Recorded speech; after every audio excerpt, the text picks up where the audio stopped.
Hello, everyone, and welcome Or welcome back to the Wizarding World Legacy Podcast, where we discuss the magic of the Wizarding World's past, present, and future. We're your hosts, Eric, And Jasmine. and today we're doing something a little differently. We are... Baking. Yes. As many of you may know, we have been prepping for our... Perfect Potter premiere party that is Prefect patented. We call it our quintuple P party. Alliterations are key. Yes, we feel very strongly about that. What are we enjoying as we prepare our party? Honestly, that's an excellent question. I'm so glad that you asked me. This right here is also patented. It is the most delicious thing that comes in a drinkable form on planet Earth. It's a buttery brew. Called butterbeer. And it's incredible. We'll show you how to make it sometime. This is my wife's recipe we alluded to in our last episode. She had to make a tweak because usually... She got to make a tweak. Well, usually you would use either caramel extract or toffee extract in it. Right, but she actually homemade herself some caramel extract. And Did you put that in it? she added some of this. Ooh, I didn't know that. This is one of my favorite things that exists on planet Earth. And we had it for a little Seems to have while. one of those. We had this and I was putting it in my coffee for a hot second. And then it went out of stock for no reason and with no warning. And I went through months of Supply and demand. crippling depression. I found it today. I bought 3. Is it enough? Probably not. But highly recommend Cauldron Cake Harry Potter Coffee Mate Toffee Creamer. Huge fan. It seems to be a good addition to this. We will probably show you how to make the regular recipe where it's all just your own ingredients, but that'll be a later episode. For now, we're gonna start out simple. We're sort of setting the bar pretty low to begin. Because for me, baking is not my strongest of suits. I'm not a home ec whiz myself, so. Oh, so we figured we'd start with something that we might be capable of doing. The boxed Golden Snitch cookies. Yeah, thanks Pillsbury for sponsoring. They didn't, but it's fine. There's a Seek the Golden Snitch on the back to entertain the children. And we're gonna dive right in because we should be able to make these in less than 20 minutes if we exercise any amount of competence. You don't actually have to make them, you just have to bake them. Well, technically speaking, they're safe to eat raw. So you don't even have to go that far if you don't want. So if you are in the mood for a cold Golden Snitch cookie. Which I happen to be because Really? You're gonna do this? crazily enough, I think that they're better raw. See, it's our little cutie patootie. Excellent. Let's see if we can get like a little bit of a close up on that.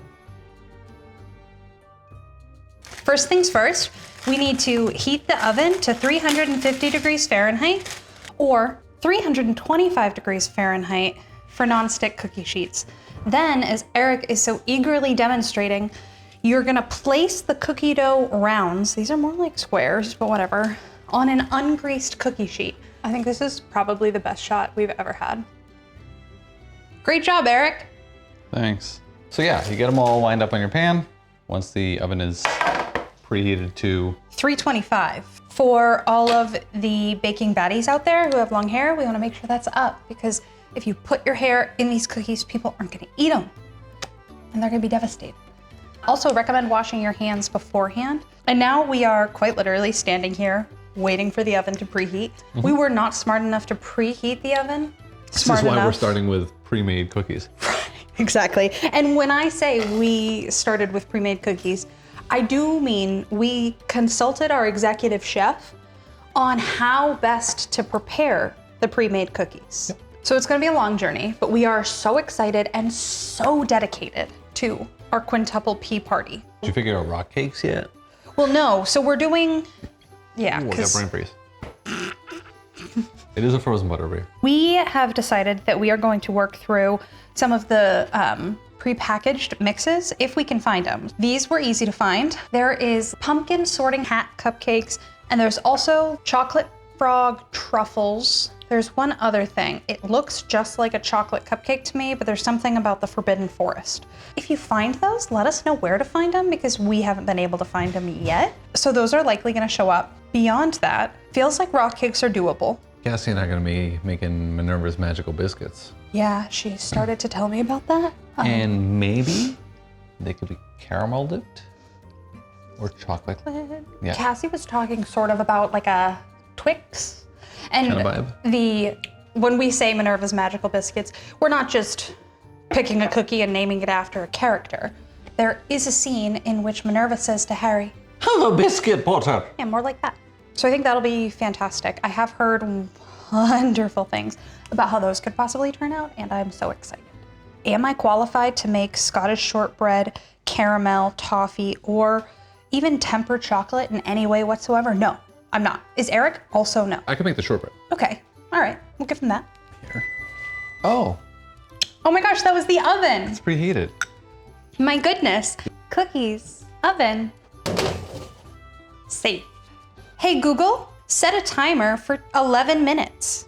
I was advised that we needed to undercook these because they harden as they come out. It says to bake them 12 to 14 minutes. As of today, August 6th, we are officially 141 days away from the premiere, which is why we are prepping. I also wanted to address a minor correction from our last episode. So last episode, Which we were corrected on.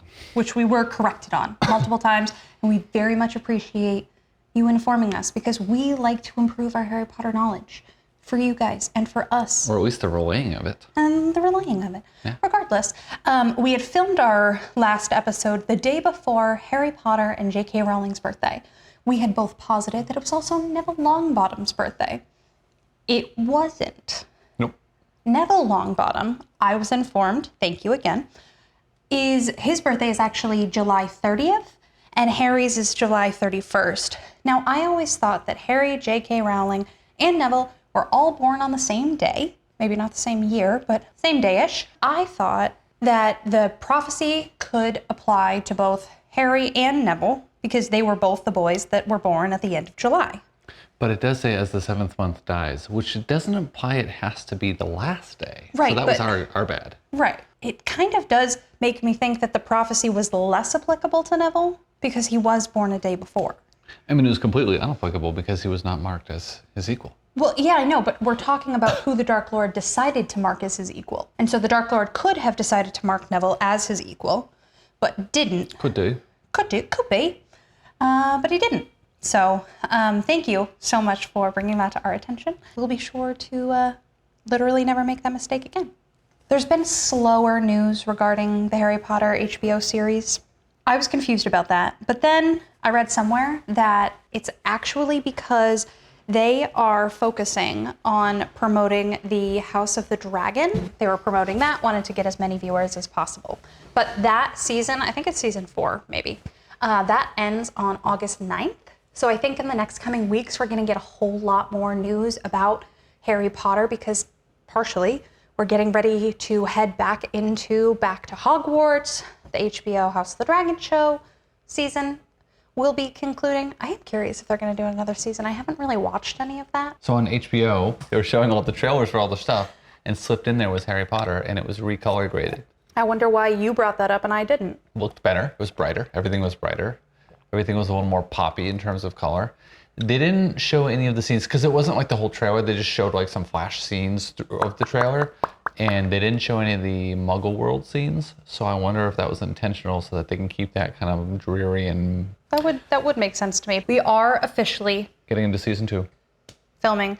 Arabella Stanton posted on Instagram full new series of headshots. She looks fantastic, but said that she has a new look for season 2.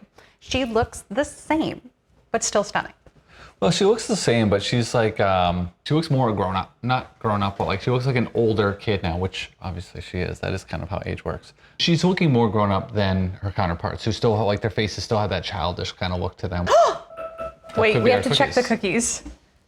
Guys, hold literally everything. Do you have things that I can use to take them out that will make it so that I burn myself less? She wants banking mitts. Yeah, I have those. I don't know if these are done. Guys, these are harder to make than one. You can eat them raw, so. Well, like, do they have a little brown on them? Oops. No. Aren't they supposed to have like a little brown? They don't. Should we put them back in? Yeah, they should, not brown, but golden. They should be golden. Gonna be golden. Whoa. This is not about that. Hey, Google, set a 1 minute timer.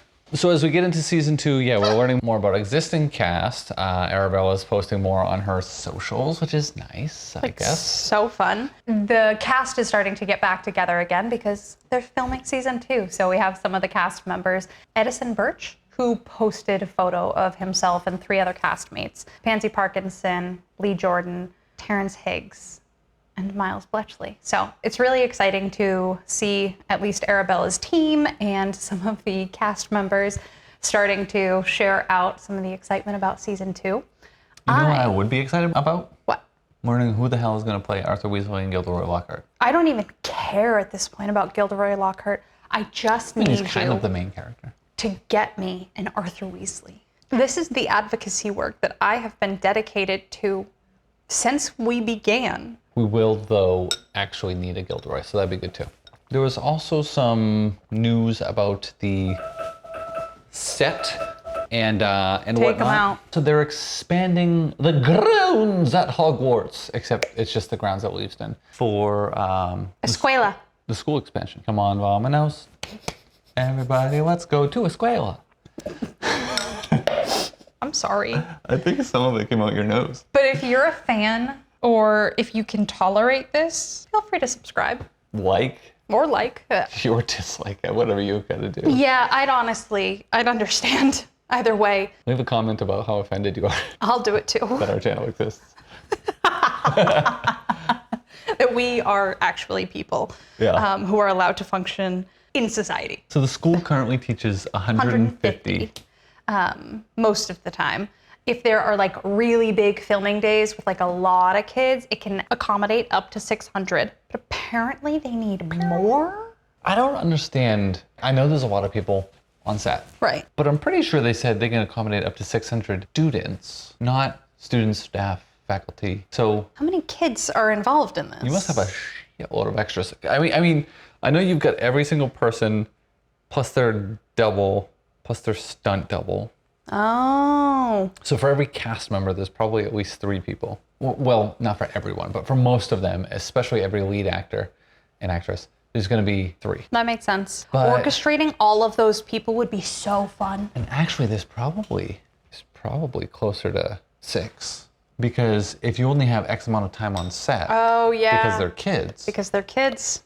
and if you need somebody to be the exact same height and you can't find an adult to fill that spot, your double might be another kid, in which case you still have limited time. Probably not 6 per person, but I'm assuming you have at least 3, probably 4 Yeah, per main actor.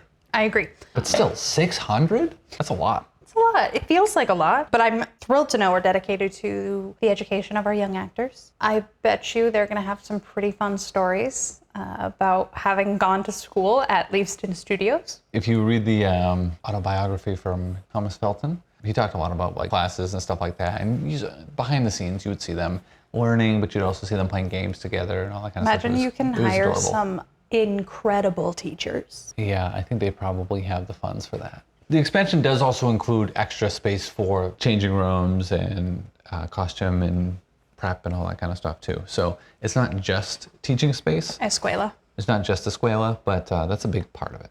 I found Harry Potter gummies. If your kids love gummy snacks and you do gummy snacks for your kids, you can get a massive box of these things at Sam's Club. Oh, there's like a Ravenclaw bag, Yes, they're housed. a Slytherin bag. Shut up. A Gryffindor bag. Which is weird because it's kind of orange. And a Hufflepuff bag. Okay, incredible. You had also found something about Tim Hortons. Oh yes, as we ramp up for back to school. These are really good. Or back to Hogwarts. This makes no sense. What? I'm sorry. There's a Mad-Eye Moody flask on here. It makes no sense. Oh, these are wicked good. Tim Hortons is putting out, kind of like Krispy Kreme did, they're putting out Harry Potter like donuts, and they have like specific drinks. Why are you laughing? Is Tim Hortons a Midwestern? No, it's like Canadian. Okay. All right, guys, that's enough. Harry Potter. Yeah, Tim Hortons is like a Canadian better Dunkin' Donuts. Each house is gonna have a flavored donut. So Gryffindor is gonna have strawberry cheesecake. Slytherin is gonna have chocolate pistachio. Ravenclaw is gonna have blueberry. And Hufflepuff is having lemon meringue. Oh, for sure. And then there's going to be Timbits, which are like the munchkins. And those are going to be caramel filled. And you can get like a big Snitch container and fill them with Timbits. Then they're also going to have 2 different drinks. Patronus Sparkling Quencher.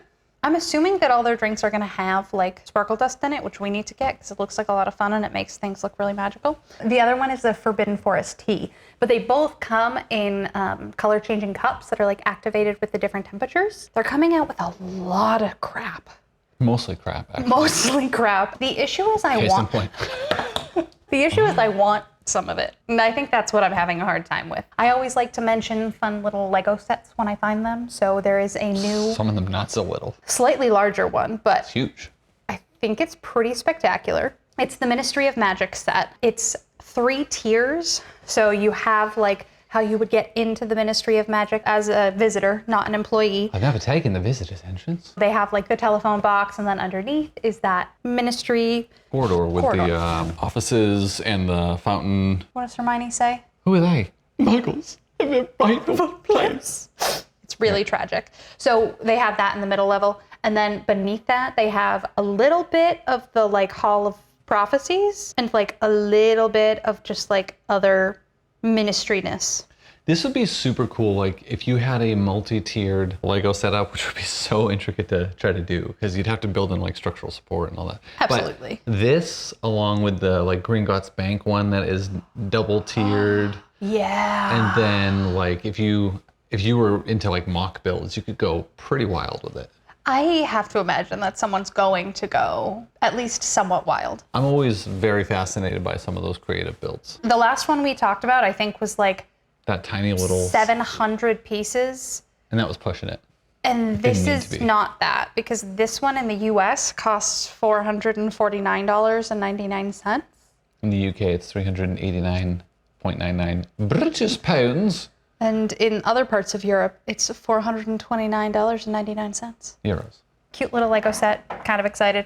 And then... We've got pop stars getting on board. Yeah. I haven't heard anything from Bruno Mars recently. I haven't heard anything new. This was kind of a weird one because he started the concert with a video of him in prayer. Did you know that? No. Yeah, so he was like praying, which, cool. But he's like praying to God to like help his band put on a killer concert that everyone has a really, really good time at. Thank you for giving me, you know, all these wonderful fans. I mean, it was kind of a cool entrance. I think this is the same concert. He's dressed up like Harry Potter with the glasses. He's holding like a stuffed Dobby. He's got like the Gryffindor robes. I mean, cool. I don't get how that fits the vibe at all. Yeah, he dressed up like Harry for his song Leave the Door Open. I don't know if that's like, I don't know what the song's about. Yeah, I haven't heard that song at all. Me either. So I'm wondering if it's like a please don't shove me in a closet thing. A broom closet? A broom closet? And if you do, just leave the door open so I get some fresh air. Right. I really don't know. I love that he's on board. It is a weird juxtaposition with dressed up nicely, praying in a church. Like this is the video on the screen before it pulls up and the concert starts. And then you're dressed as a student at a Wizards. That's cool. It's interesting. I mean, I bet you it was a good show. I bet you it was. He looks so goofy. Yeah, he looks like he's having a good time though. He does. So I'm kind of a big fan. And then we get into Spotify. Yes. I had no idea that they were going to be putting all the Harry Potter audiobooks onto Spotify. It's not the new full cast editions. Mm-mm. It's the Jim Dale editions. I don't even think the Stephen Fry ones are going to be up there. Mm-mm. It's just the Jim Dale ones, which, I mean, they're the better ones anyways. I do agree. Argue with me in the comments. Try it, see what happens. I'll argue back. We'll both be wrong. And it won't matter. And it won't matter. I have enjoyed the full cast audio editions. I haven't finished them. I still have to do 6th and 7th books. That's shocking. The 5th one with Natalie Portman as Dolores Umbridge. I thought it was Keira Knightley. Oh, it was Keira Knightley. Yeah. Sorry, it was Keira Knightley. Got me She so did angry. It so well. She did a good job. Her voice was infuriating. It was very, very, very like childlike and. No. I'm good. Very grating. Thank you, though. But yeah, it's they saw a 551% increase in global listeners during the first week of putting the audiobooks up on Spotify. That's huge, dude. 5.5 times the amount of listeners. And Spotify is already one of the most listened to platforms. People have asked us to put this on Spotify, which I probably need to start doing, but could be fun. Yeah, I haven't wanted to split our audience, you know? Absolutely. We want to keep you guys all together. And then the US streams of Chamber of Secrets increased by more than 1,200% ahead of HBO's December premiere. So a lot of people are trying to watch the first movie and kind of get caught up, but it's like, it's gonna be a different experience, people. Right, and so Totally we're different. going to the books. Yeah. And so that they can have as much knowledge as possible, because hopefully the show will be mainly based on the books. Yeah, and accurate to the books, other than certain appearances and whatnot. Yeah, exactly. I think that's it. I think that is it. Yeah. Did you want to try a Golden Snitch cookie? Of course. Want to go get those? Right you are, Harry. This is it, guys. That's the one. I made It's on the this. album. Pillsbury made it. No. We heated it up. Tink. I've tasted this somewhere before. In a cooler form. It's edible. It is. It's also easy to joke on. All right. This has been an episode. Everyone, let's wish Eric the absolute best of luck with editing. I'm gonna need it. My theory is it'll be a train wreck. I'd like to both apologize and thank you for staying with us. This has been fun. It's been something truly. I got a lot of good snacks. Feels like it would be fun to just do a quick little recap because it was so chaotic. Cliff Notes version. Season 2 has officially started filming. Arabella Stanton, Hermione, shared some new headshots with us. Some of the cast shared some photos of them hanging out, getting ready. Tim Hortons is jumping on the Back to Hogwarts train with some fun, funky, fresh donuts. It's a new Lego set, Ministry of Magic. Check it out. It's super expensive. Let us know if you're going to get it. Spotify, absolutely killing it with the Jim Dale versions of the Harry Potter books on there. HBO seeing a lot of people watching the movies again, getting some nostalgia while awaiting the show, which is set to release on Christmas. I think that after trying these cookies, we have decided they will not be a part Of the Potter premiere party, because they're not Prefect patented or approved. in any way whatsoever. But it was a really good place for us to start trying out our super, super good baking skills. Turning on an oven. And we put them on. We had to figure out when to pull them out. And until next time, Keep your wands at the ready. stay magical. Finite.